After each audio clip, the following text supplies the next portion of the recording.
Hello friends, आज हम आपके सामने इरिटेबल बाउल सिंड्रोम के बारे में बताने आए हुए हैं। इरिटेबल बाउल सिंड्रोम क्या है?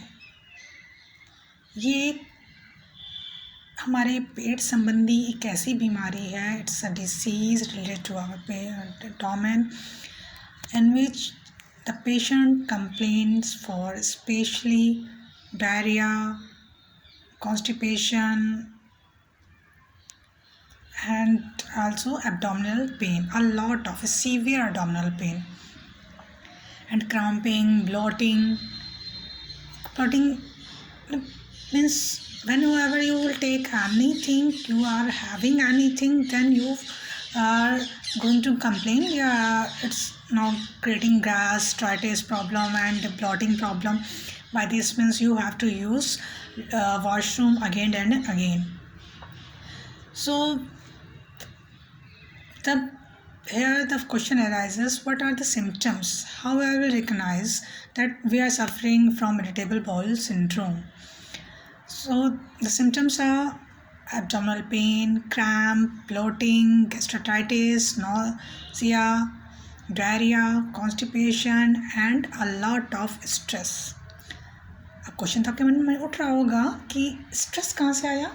स्ट्रेस एक्चुअली ब्रेन और स्टमक का एक आपस में रिलेशन है। तो जब भी स्टमक में कोई प्रॉब्लम होगी तो ब्रेन को प्रॉब्लम होगी, because we will feel uncomfortable and we are uneasy before that situation. So a message goes in my brain, in our brain, in your brain also. So this means here our stress will be developed automatically. It's a human phenomena कि अगर हमारी body में कहीं भी कोई भी problem है तो हमारे ब्रेन में प्रॉब्लम क्रिएट होगी ही होगी. तो स्ट्रेस जनरल है.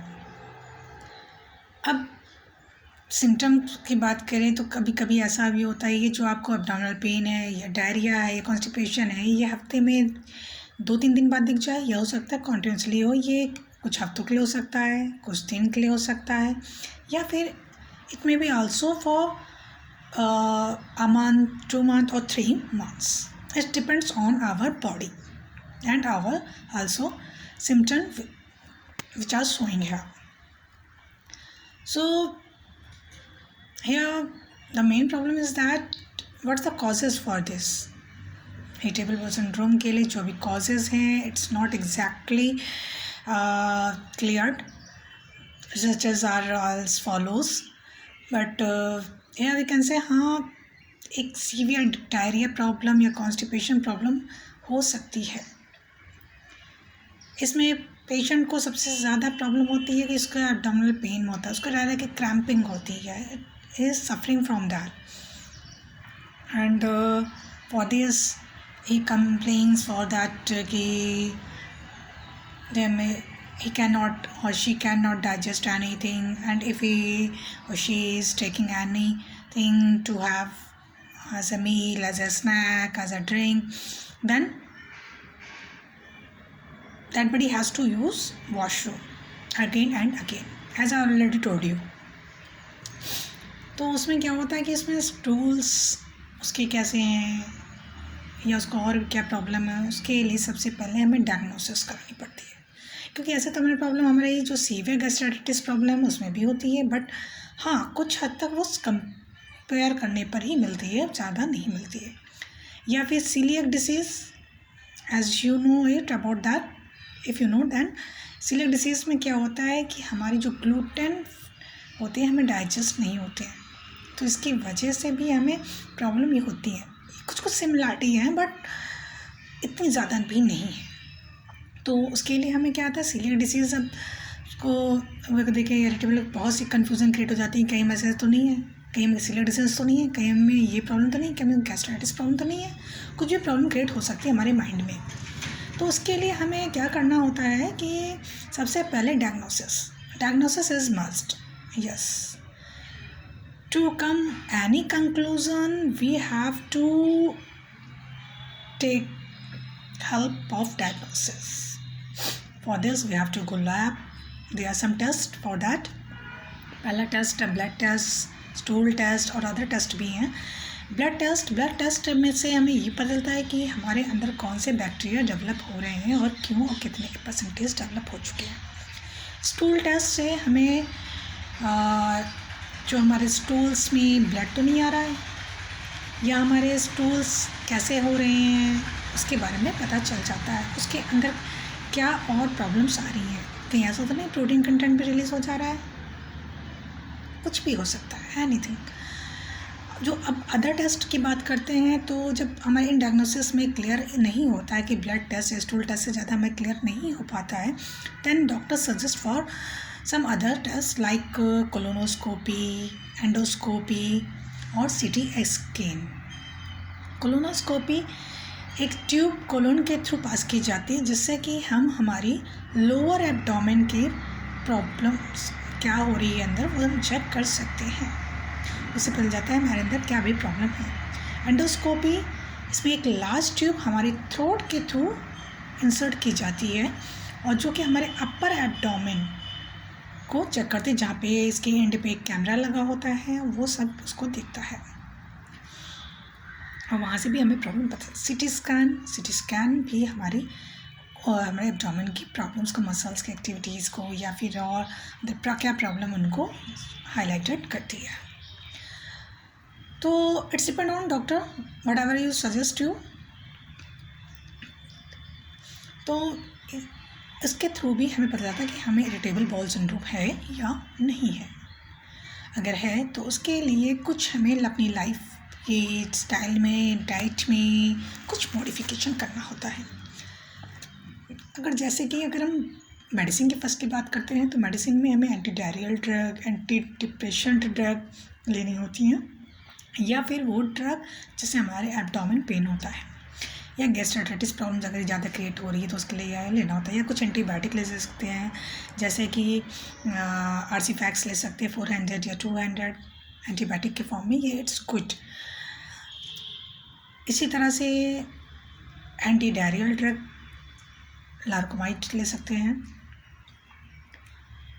और इसके साथ ही में हम ये देख सकते हैं कि हमें और क्या हो सकता है। एंटी डिप्रेशन ड्रग भी कई बार हमें अच्छी नींद के लिए ज़रूरी होती है, जो कि हमारे लिए ज़रूरी है, उसको हमें फॉलो करना होता है।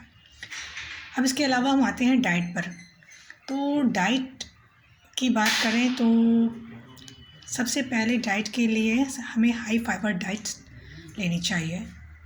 इससे कॉन्स्टिपेशन प्रॉब्लम हमारी बहुत ही हद तक सॉल्व हो जाती है। हाई फाइबर डाइट में जो रेशेदार चीज़ें होती हैं उनको ज़्यादा से ज़्यादा इनटेक करना चाहिए। लेकिन कभी कभी कुछ केसेस में ऐसा होता है कि जो हम फूड्स लेते हैं हाई फाइबर फूड्स, वो हमें प्रॉपरली डाइजेस्ट नहीं करते बल्कि हमारी कंडीशन को वर्जन करते हैं। तो उसकी जगह हम हाई फाइबर सप्लीमेंट भी ले सकते हैं। It's beneficial for all the types of patient who are suffering from irritable bowel syndrome. इसके साथ में आपके पानी, वाटर इनटेक, जो लिक्विड इनटेक है वो ज़्यादा होने से plenty of water intake should be added in your daily routine. Third thing is that कि we have to follow low FODMAPs. FODMAPs, now question will arise in your mind now. Fermentable oligosaccharide, trisaccharide, monosaccharide and polyols. तो अगर इनमें ज़्यादा इनका intake रखेंगे तो उससे क्या होता है, उससे भी हमारी सीवियर गैस्ट्राइटिस प्रॉब्लम बनी रहेगी पेट में, जिसकी वजह से प्रॉब्लम काफ़ी क्रिएट होती हैं। तो उसके लिए हमें यूजुअली इन चीज़ों को ध्यान रखना होता है कि जो डाइसैकराइड हैं जैसे कि हमारे लैक्टोज हो गए, मोनोसैकराइड्स में फ्रक्टोज हो गए, फ्रैक्टेन हो गए, पॉलीऑल्स हो गए जिसमें कि स्वीटनर सॉर्बिटॉल है, इन सब को हमें अवॉइड करना है। We have to avoid all that and also we have to avoid carbohydrated and alcoholic drink because it creates some more gastritis problem in our abdomen, इसलिए इनको अवॉइड करें। उसकी जगह पे आप कोकोनट वाटर ले सकते हैं, राइस वाटर ले सकते हैं, ओट्स मिल्क ले सकते हैं, सोया मिल्क ले सकते हैं। ये हमारे लिए बेनिफिशियल है। अब इसके अलावा अगर हम बात करते हैं कि ये अब आपने फ्रैक्टोज तो बंद करा दिया, तो अधिकतर तो फ्रूट्स में फ्रैक्टोज होते हैं, तो उसका भी हमारे पास ऑप्शन है। कुछ ऐसे फ्रूट्स होते हैं जिनमें फ्रैक्टोज हाई होता है, कुछ होते हैं लो। हाई फ्रैक्टोज वाले फ्रूट्स जैसे कि एप्पल हो गया, पियर हो गए, वाटरमेलन है, इन सब को हमें अवॉइड करना चाहिए। जो लो फ्रैक्टोज वाले फ्रूट्स हैं like banana, gooseberry, blueberry, orange, citrus fruits, it should be included in our diet. ये हमारे लिए काफ़ी हद तक उस माइक्रो ऑर्गेनिज्म को की ग्रोथ को इनहिबिट करने में मदद करते हैं। और अब बात करते हैं कि इसके अलावा सब्जियों में क्या हो सकता है। तो सब्जियों में जो क्रूसीफेरस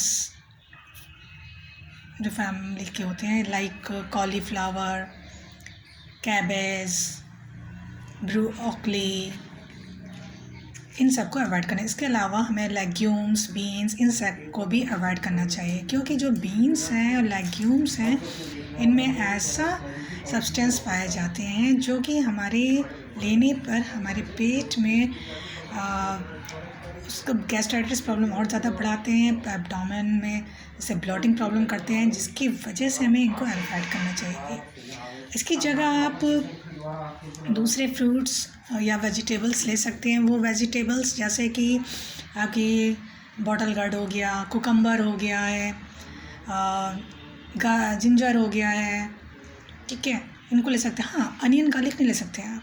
कैरेट यूज़ करिए, फ्रीली यूज़ करिए, आजकल का सीज़न भी है, आप कैरेट यूज़ कर सकते हैं। ये फाइबर रिच भी है और साथ में फाइबरमंद भी है। अब बात करते हैं कि होल व्हीट है, बाजरा है, ये सब कभी ये भी हमारी बॉडी में कहीं ना कहीं कभी कभी प्रॉब्लम क्रिएट कर देते हैं IBS में। तो इसकी जगह पे आप राइस ले सकते हैं, ओट्स ले सकते हैं, और वाइट राइस ले, कॉर्नफ्लोर ले यूज़ कर लीजिए। It's good for health. हाँ, और इनके साथ साथ में एक बहुत ही इम्पॉर्टेंट चीज़ है कि हमें एक्सरसाइजेस पर हमारा कंसिडर भी होना चाहिए। ऐसा ना हो कि हम मील्स तो ले रहे हैं लेकिन हम एक्सरसाइज नहीं कर रहे हैं। तो हमें एक्सरसाइज भी करनी चाहिए और do not skip any meals. जो हमारी एक 3 मेन मील्स हैं, ब्रेकफास्ट, लंच, डिनर, उन्हें तो हमें लेना चाहिए। इसके अलावा स्मॉल मील्स भी थोड़ी थोड़ी देर पे, मतलब नॉट मोर देन 2 आवर्स, थोड़ा थोड़ा सा आप कुछ ना कुछ लेते रहिए। उससे एम्प्टी स्टमक भी कहीं ना कहीं ये प्रॉब्लम गैस्ट्राइटिस की क्रिएट करता है। उससे हम कंफ्यूज हो जाते हैं कि कहीं ऐसा तो नहीं है कि हमारे कोई सीवियर डिसीज़ हो रही है। तो इसलिए इन सबको आपने ध्यान में रखना है। और अगर हम बात करें दूसरी चीज़ों की, जैसे कि इसी में मेडिसिन के लिए, और तो उसके लिए एक डाइटिशियन जैसा कि मैं सजेस्ट नहीं कर सकती। इसके लिए आपको डॉक्टर के पास एक बार ज़रूर जाना चाहिए। ऐसा ना हो कि सिर्फ आप इसी डाइट के चेंजेस में करें फिर उसमें प्रॉब्लम हो, क्योंकि हमारी लाइफ में 3 थिंग्स इम्पॉर्टेंट है। अगर हम तीनों को कॉम्बिनेशन बना के चलेंगे, एक रेशियो, प्रॉपर रेशियो बना के चलेंगे, तो हमें एक प्रॉब्लम नहीं होगी। चाहे पहला डाइट, दूसरा मेडिसिन, तीसरा exercise. All these 3 components should be included in our daily routine और daily life। तो डाइट में एक तो लो फैट डाइट भी ज़रूरी है। ये नहीं कि अगर हमने ये मना किया तो आप फैट ज़्यादा लें, फैटी आइटम्स तो बिल्कुल नहीं। Just avoid all the fat foods and junk food also. And the other thing is that कि अब क्वेश्चन उठता है कि अगर हम सब अवॉइड करें तो खा क्या रहे हैं। ये अगर हम एक हेल्दी लाइफ जीना चाहते हैं तो हमें ये सब चीज़ें करनी पड़ेंगी। इससे हमारी बॉडी अच्छी रहेगी, we will feel happy and satiety, and also हाँ, आपको ये भी लगेगा कि आप कुछ अच्छे से ग्रो कर रहे हैं। आपकी skin, your body, everything will be in a perfect manner. Really, trust me. So just apply all these things and just follow all the instructions as I already described to you before that. So, guys, I hope all of you like my video and you'll definitely subscribe it, like it, and share it. So, for my next video, you have to wait for a few time, like 2 days or 3 days or maybe more. I'm just kidding, don't worry for that. So guys, enjoy your day and just follow these instructions. Bye bye.